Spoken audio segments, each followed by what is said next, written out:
Assalamualaikum warahmatullahi wabarakatuh. Salam sejahtera bagi kita semua. Saya Taufikur Rahman di sini akan menjelaskan pengertian negara dan pembagian kekuasaan.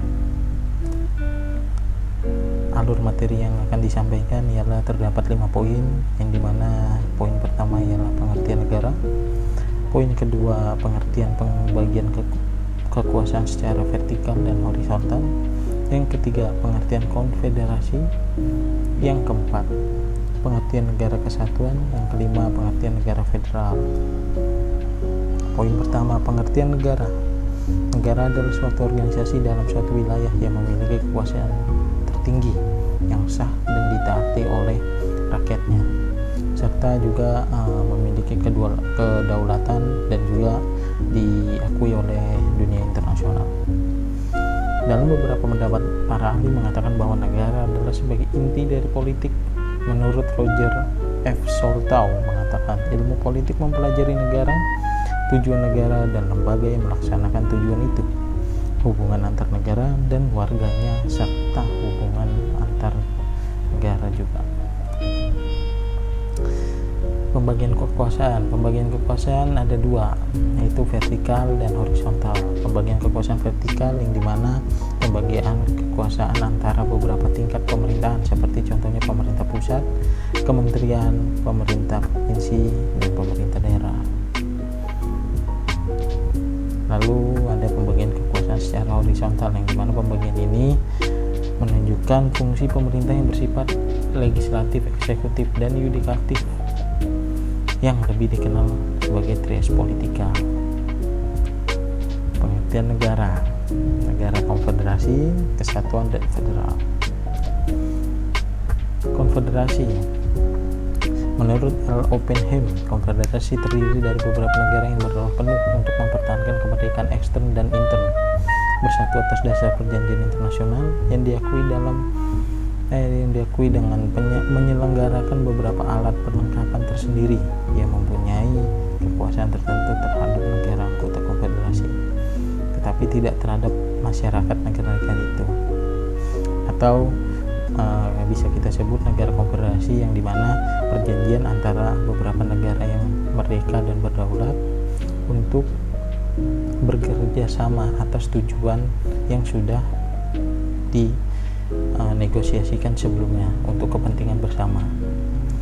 Contohnya konfederasi adalah Malaysia dengan Singapura pada tahun 1963, yang dimana dimaksudkan untuk antisipasi politik luar negeri dan pertahanan antar negara.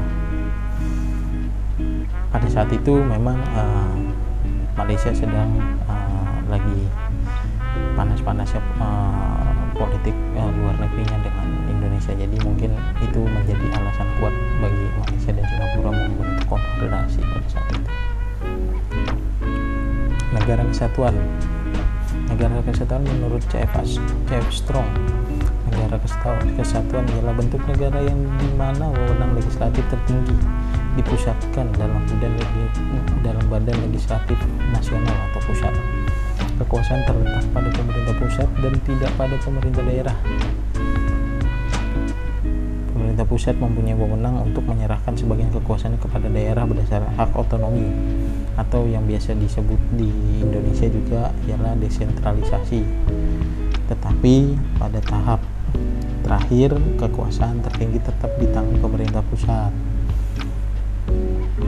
Jadi di negara kesatuan pemerintah memiliki pemerintahan yang terpusat, yang dimana semua diatur oleh pemerintah pusat, namun pemerintah pusat membagikan wewenangnya kepada daerah-daerah atau pemerintah daerah untuk mengatur atau mengurus urusan rumah tangga daerahnya itu sendiri melalui desentralisasi seperti di negara kita ini. Contohnya negara kesatuan ialah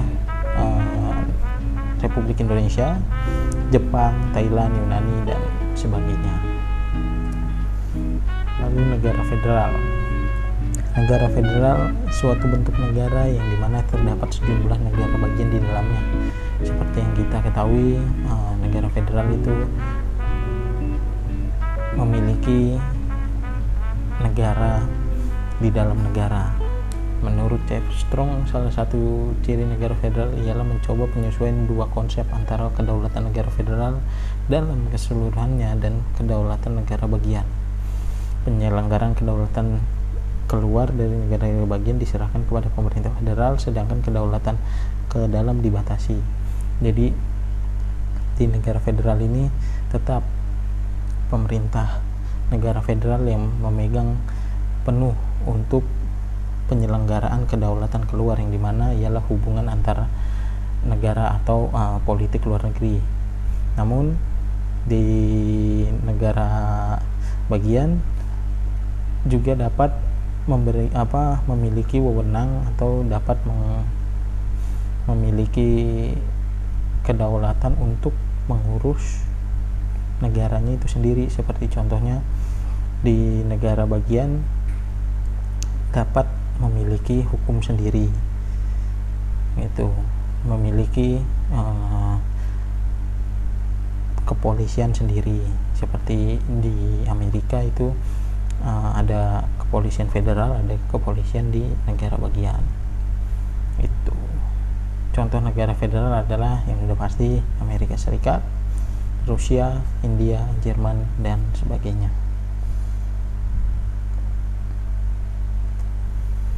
Sekian dan terima kasih. Apabila Anda menyukai materi ini, silakan di like. Apabila Anda tidak menyukai, silakan di dislike. Silakan berdiskusi di kolom komentar dan berikan masukan dan kritik untuk pembahasan selanjutnya, karena masukan atau kritik dari kalian ialah evaluasi untuk diri saya pribadi dan juga untuk motivasi saya agar bisa selalu terus berkembang. Sekian dan terima kasih. Wassalamualaikum warahmatullahi